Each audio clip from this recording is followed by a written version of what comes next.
I knew the child, Ajoke, right from birth. He would lock her up in a room for months. I'm not telling you weeks, so months. She's his actual daughter. Ajoke was bold enough to confront him. I see her as a hero. She was brave.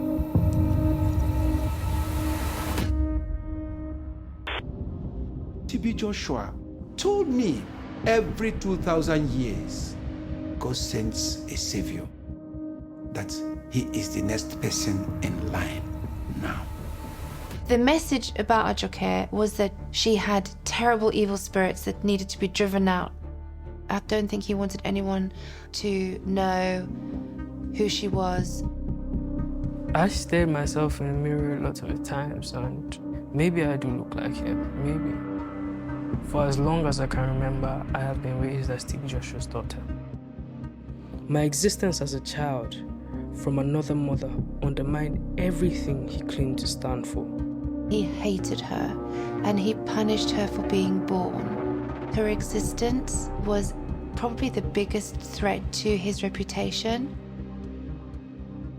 I feel like, you know what, maybe I really don't deserve to be alive. There was a time in the disciples' meetings, he said that people could beat her. Anyone in the female dormitory could just hit her, and I saw people just walking in, just slapping her as they walked past. There was a particular time that I was very tired. So he started shouting at her to get up, to get up, to get up. And there was another disciple there who basically took her and took her to the shower and whipped her with an electrical cord and then turned the hot water on. Put my head right on the hot water. I was screaming at the top of my voice, and I just let the water run on my head for a very long time. We're talking about years and years of abuse, consistent abuse, abuse that wasn't ending. What's her fault? What has that girl done?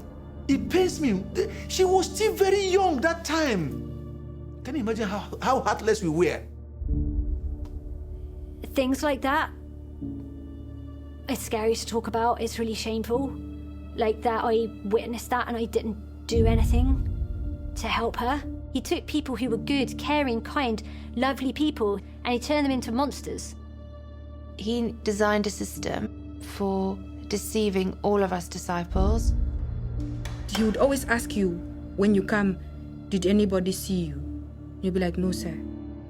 Then he would rape me again. It was a process, a very nasty cycle. A lot of women were being abused by this man. I had no idea. I thought I was the only one. I didn't know that that thing had happened to anybody else. The God I was introduced to is evil.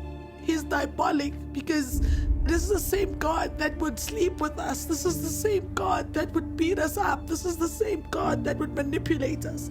You have no idea of what I went through.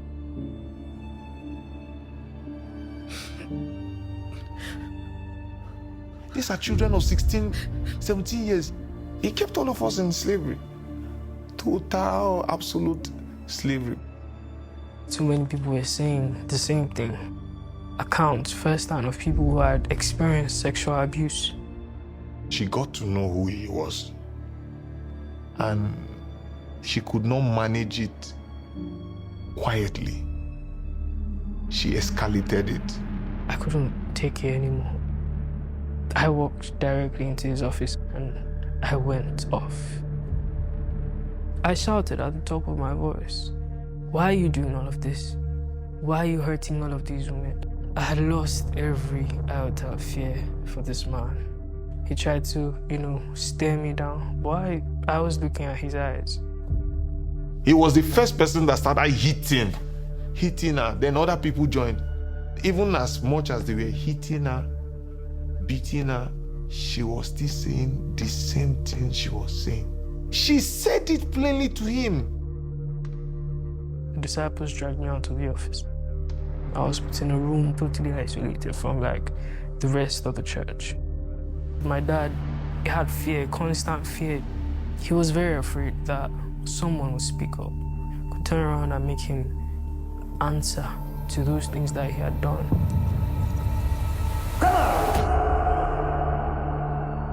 I wonder how I lived through that time, because they were hitting me with belts, chains. I couldn't even stand up for days after this beating. I couldn't take a shower.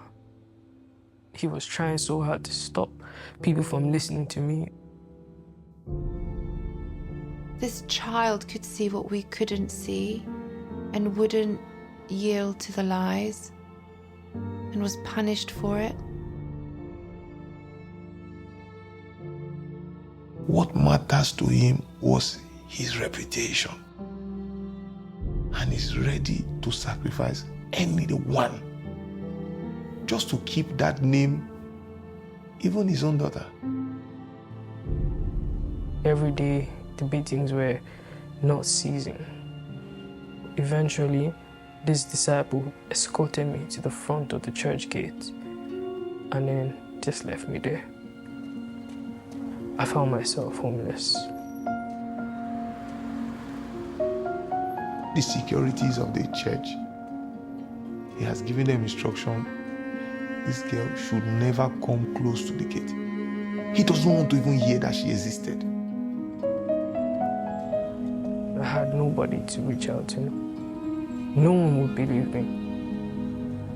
Nothing prepared me for that life. She was sent on the street as a beggar. And her dad is a multi-millionaire. And this is the same person that will come out on TV doing charity, giving people bag of rice. You know how it is to survive in the street of Lagos? It was as good as she was given a death sentence. He never loved people. He never cared for people. He was just an opportunist feeding on vulnerable young people.